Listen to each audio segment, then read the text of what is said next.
ውድ ቻናላችን ቤተሰቦች እንኳን ወደ ቻናላችን በደህና መጣችሁ። ትናንትና እለት እንግዲህ ሊቨርፑሎች ለትሬንት አሌክሳንደር አርኖልድ ከሊቨርፑል መልቀቅ ምላሽ የሰጡበት ቀን ይመስላል። ምክንያቱም እንግዲህ ኮነር ብራድሊን ኮንትራቱን አራዝሟል። እንደዚሁም ደግሞ ጄሬሚ ፍሪምፖንግም ሂርዊጎ ተብሏል። ይህን የምንመለከት ይሆናል በዛሬው ቆይታችን። እስከ መጨረሻ ደቂቃ ድረስ አብራችሁኝ እንድትቆዩ በአክብሮት እጋብዛለሁ። እናንተስ የበለጠ ያስደሰታችሁ የትኛው ነው?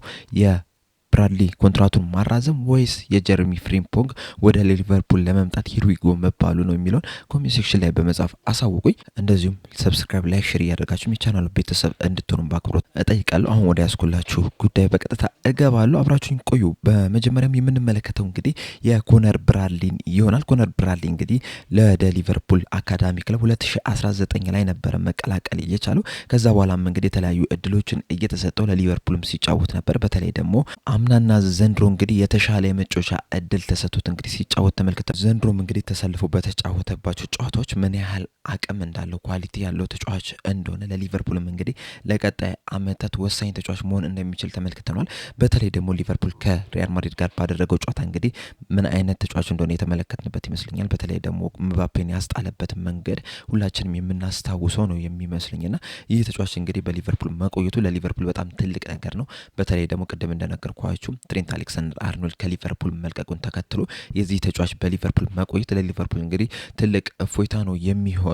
ኮነር ብራድሊ እንግዲህ በቀድሞ ኮንትራቱ እስከ 2027 ድረስ የሚያቆየው ነበረ። አሁን ላይ እንግዲህ 2 ዓመት ተጨምሮለት በሊቨርፑል እስከ 2029 ድረስ የሚያቆየውን ኮንትራት መፈረም ይችላል። በዚህም ፍርማውም እንግዲህ የደሞዝ ጭማሪም ተደርጎለታል ነው የተባለው። ከዛ በኋላም እንግዲህ የሰጠው አስተያየት አለ። በሰጠው አስተያየት ምንድን ነው ያለው? በዚህ በመቆየቴ በጣም ደስተኛ ነኝ። የሊቨርፑል ደጋፊ ነበርኩኝ ከልጅነቴ ጀምሮና ኮንትራቴን በማራዘሜ በጣም ደስተኛ ነኝ ብሏል። በተጨማሪም በሰጠው አስተያየት እንግዲህ ለቀጣይም እንግዲህ በሊቨርፑል ቆይታዬ የተለያዩ ዋንጫዎችን ማሳካት እፈልጋለሁ። ምክንያቱም እንግዲህ ኳስ የምትጫወተው ጨዋታዎችን ለማሸነፍ ዋንጫዎችን ለማሸነፍና ሰክሰስፉል ለመሆን ነውና እኔም የምፈልገው ያንን ዋንጫዎችን አሸንፌ ስኬታማ ተጫዋች መሆን እፈልጋለሁ። እንደ ቡድን ይህንን ነገር እንፈልጋለንና ለቀጣይ ሲዝንም እንግዲህ ይህንን ነገር ማድረግ እንፈልጋለን ብሏል። በተጨማሪም በራሱ ላይ በሰጠው አስተያየት ምንድን ያለው? እንደ ተጫዋች እንግዲህ የተለያዩ ጉዳቶች አጋጥመውኛል። አሁን ላይ ግን ያንን ነገር እየቀነስኩ ለመምጣት እየጣርኩ ነው ያለሁትኝ። በራሴ ላይም እየሰራው ነው ያለሁት። ጠንካራ ሁኜ ለመምጣትም እየጣርኩ ነው ያለሁት። በዚህ ሰዓትም እንግዲህ ፊዚካሊ በጣም ጠንካራ ፈጣንና ሞር ፓወርፉል የሆንኩ ያህል ነው እየተሰማኝ ያለው። ይህ ነገር ደግሞ ለአጨዋወቴ በጣም የሚረዳኝ ነገር ነውና እዚህ ላይም በደንብ እየሰራው ነው ያለሁት። እናም ከአምናው አንጻር ስንመለከተው አሁን ላይ እንግዲህ የተሻልኩ ተጫዋች የሆንኩ ያህል ነው የሚሰማኝ እና ይህንንም ነገር እንግዲህ አስቀጥላለሁ ብዬ አስባለሁ። ምክንያቱም እንግዲህ የኔ አላማ ምንድነው? ሁሌም ራሴን ማሻሻል ነው። ቀን በቀን የተሻልኩ ተጫዋች መሆንን እፈልጋለሁ። ይህንንም ደግሞ አሳካለሁ ብዬ አስባለሁ። ምክንያቱም ሁል ጊዜም የምፈልገው ምንድነው? ማክሲመም በቃ ያለኝን ሙሉ አቅም መጠቀም ነው የምፈልገውና የራሴን ምርጡ ተጫዋች መሆን እፈልጋለሁ። ያንንም ነገር ደግሞ አደርጋለሁ ብዬ አስባለሁ። ለቀጣይ አመታትም በዚሁ በምርጥ ብቃቴ እየጨመርኩን እሄዳለሁ ብዬ አስባለሁ ብሏል። በቀጣይ አላማው ዙሪያ ሲናገር ደግሞ ምንድን ነው ያለው? በቀጣይ ደግሞ ማሻሻል የምፈልጋቸው ነገሮች አሉ። አንደኛው አሲስት ማድረግ ላይ ማሻሻል እፈልጋለሁ። እንደዚሁም ግብ ማስቆጠር ላይም እፈልጋለሁ። በተጨማሪም ደግሞ መከላከሌ ላይም ደግሞ ከዚህ የተሻልኩ ተጫዋች መሆንን እፈልጋለሁና በአጠቃላይ በሁሉም ያጨዋወት ስታይሌ ላይ የተሻልኩ ተጫዋችን መሆን እፈልጋለሁ ብሏል። ይህ ተጫዋች እንግዲህ ከአሌክሳንደር አርኖልድ አንጻር ስንመለከተው ለየት ያለ ተጫዋች ነው። እንደ አርኖልድ ረዣዥም ፓሶችን ባያደርግም ነገር ግን ደግሞ ኦቨርላፕና አንደርላፕ እያደረገ ወደ ተጋጣሚ ቦታ በመሄድ ደግሞ በጣም ጥሩ የሚባል ተጫዋች ነው። ኤፍቢሬፍ ይዞት በወጣው ስታተስም መሰረትም እንግዲህ በአውሮፓ ከሚገኙት 5 ትልልቅ ሊጎች መካከል በተጋጣሚ ፔናልቲ ቦክስ ውስጥ በመግባትም በጣም ምርጥ የሚባለው ደረጃ ላይ ነው የሚገኙ። ይህ ተጫዋች በ90 ደቂቃ እንግዲህ 4.35 ጊዜ በተጋጣሚ የፔናልቲ ክልል ውስጥም ይገባል። እንደዚሁም ደግሞ ፕሮግሬሲቭ ኬሪየሮችን ደግሞ ይዞ በመሄድ ደግሞ በ90 ደቂቃ 3.68 በማድረግ አውሮፓ ውስጥ ከሚገኙ 5 ሊጎች 4% ውስጥ የሚካተት ተጫዋች ነውና በጣም ጥሩ የሚባል ተጫዋች ነው። ለቀጣይም እንግዲህ አሰልጣኝ አርነ ስሎት ይዘውት ለሚመጡት አጨዋወትም እንግዲህ በጣም የሚመች ይመስለኛል። ምክንያቱም እንግዲህ አሰልጣኝ አርነ ስሎት ፉልባኮቻቸው በጣም ወደፊት እንዲሄዱ ስለሚፈልጉ ማለት ነውና ለዛ እንግዲህ ጥሩ ተጫዋች ይሆናል ተብሎ ነው የሚጠበቀው። በዛ ላይ ደግሞ ገና 21 ዓመቱ ነው። ለረጅም ጊዜ ለሊቨርፑል ተተኪ መሆን የሚችል ተጫዋች ነው። ነገር ግን እዚህ ላይ ትልቅ ጥያቄ ያለው ምንድነው? የጉዳቱ ሁኔታ ነው። ጉዳቱ ከምን ያህል ድረስ እንዳይሄድ ያደርገዋል የሚለው ነው። ምክንያቱም ዘንድሮ እንግዲህ የተሻለ የመጮሻ እድል ያገኛል ተብሎ ሲጠበቅ ነበር።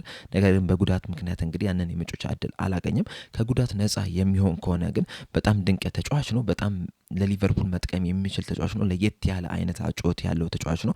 ሞር ፓወርፉል ነው። ቶሎ የማይደክም አይነት ተጫዋች ነውና ለሊቨርፑል እንግዲህ ከፍተኛ ጥቅም ይሰጣል ተብሎ ነው የሚጠበቀው። ሌላኛው የምንመለከተው ደግሞ ጀሬሚ ፍሪምፖንግን የተመለከተውን ዘገባ ይሆናል። የተለያዩ ሚዲያዎች የተለያዩ ጋዜጠኞች እንደተናገሩት ከሆነ እንግዲህ ሂር ዊ ጎ ተብሏል። ጀሬሚ ፍሪምፖንግ ወደ ሊቨርፑሎች እንግዲህ የውል ማፍረሻ የሆነው 30 ሚሊዮን ፓውንድ ለሊቨርኩሰን ለመክፈል ተስማምተዋል ተብሏል። እንደዚሁም ደግሞ የሜዲካል ምርመራም ቀጠሮ ተይዞለታል ነው እየተባለ የሚገኘው። ያንን የሚያልፍ ከሆነ እንግዲህ ጀሬሚ ፍሪምፖንግ የዚህ የክረምቱ የዝውውር መስኮት ቀዳሚው ፈራሚ ይሆናል ተብሎ ነው የሚጠበቀው። ትናንትና ምሽት ላይ እንግዲህ ዴቪድ ኦሪስቲንም እንደዚሁም ፋብሪዞ ሮማኖ በዚህ ዙሪያ እንግዲህ የጻፉት አለ። ዴቪድ ኦሪስቲን ዘ አትሌቲክስ ላይ በጻፈው መሰረትም እንግዲህ ሊቨርፑሎች ከጀሬሚ ፍሪምፖንግ ጋር በ5 ዓመት ኮንትራት ውል ተስማምተዋል ብሏል። በተጨማሪ እዚህ ሲንዝ አንፊልድ ይዞት በወጣው ዘገባ መሰረትም ደግሞ ይህ ተጫዋች በሊቨርፑል በሚቆይበት ሰዓት እንግዲህ 100,000 ፓውንድ በሳምንት ይከፈላል ተብሏል። ይህም እንግዲህ ከነ ዶሚኒክ ሶቦስላይና ከነ ማካሊስተር እኩል የሚያደርገው ይሆናል። በተጨማሪም እንግዲህ አሁን ላይ እየወጡት ባሉት መረጃዎች መሰረትም እንግዲህ ምናልባትም በዚህ ሳምንት የሜዲካል ምርመራው ይደረጋል። ከዛ በኋላ እንግዲህ በይፋ ሊቨርፑል ይህንን ተጫዋች አስፈርም ያለው ብሎ ይፋ ያደርጓል ተብሎ ነው የሚጠበቀው። በእርግጥ በዚህ የሜዲካል ምርመራ ላይ እንግዲህ ይወድቃል ተብሎ አይጠበቅም። ምክንያቱም እንግዲህ ባለፉት 6 ዓመታት 14 ጨዋታዎች ብቻ ነው ያመለጡትና ጥሩ የሚባል ሪከርድ ያለው ተጫዋች ነው። በዚህ መሰረት እንግዲህ ይወድቃል ተብሎ አይጠበቅም።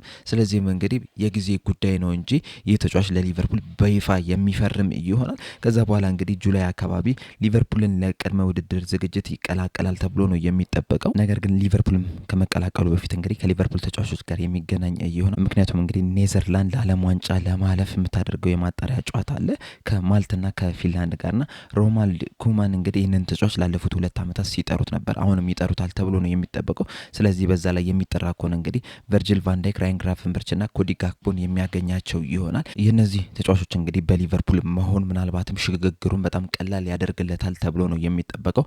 በእርግጥ ይሄ ልጅ እንግዲህ ለእንግሊዝ አዲስ አይደለም። ምክንያቱም እንግዲህ በማንቸስተር ሲቲ ከ9 ዓመቱ ድረስ መቆየት ችሎ ነበር እስከ ወደ ሴልቲክ ከመዘዋወሩ በፊት ማለት ነውና በጣም የሚያውቃት አካባቢ ነች ማንቸስተር እና ማንቸስተር ደግሞ ከሊቨርፑል ጋር ብዙም የሚራራቅ አይደለምና ያን ያህል ይቸግረዋል ተብሎ አይጠበቅም። ለሊቨርፑል ደግሞ ተጨማሪ ጥቅሙ ምንድነው? ይሄ ተጫዋች እንግዲህ እንደ ሆም ግሮን ነው የሚቆጠረውና ምናልባትም አሁን ላይ እንግዲህ ሊቨርፑሎች ሆም ግሮን ተጫዋቾች እያጧቸው ነው የሚገኙትና ይህ ነገር እንግዲህ ተጨማሪ ጥቅም የሚሰጠው ይሆናል።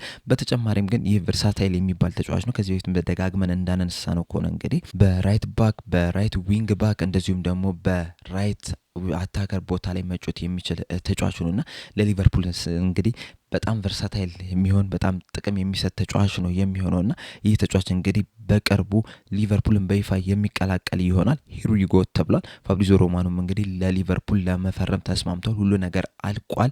የሜዲካል ምርመራ ብቻ ነው የሚቀረው ብሏልና ይህም እንግዲህ በጥቂት ቀናቶች ውስጥ የሚጠናቀቅ ይሆናል። ስለዚህ ይህ ተጫዋች እንግዲህ የሊቨርፑል ተጫዋች የሚሆን ይሆናል ማለት ነው። ለሊቨርፑል እንግዲህ ይህ ጥሩ ዜና ነው። በተለይ ደግሞ የአርኖልድ ከሊቨርፑል መልቀቅ እንግዲህ ይህንን ነገር እንዲያፋጥነው አድርጓል። ሊቨርፑሎች እንግዲህ አንድ የተመቻቸው ተጫዋች ካለ እና ማስፈረም የሚፈልጉ ከሆነ በምን ያህል ፍጥነት እንደሚያስፈርሙ ከዚህ በፊት ተመልክተናል። አሁን ለምሳሌ ፋቢኖ ወደ ሊቨርፑል ሲመጣ እንግዲህ በጥቂት ቀናቶች ውስጥ ነው ሁሉ ነገሮቹ ያለቁት።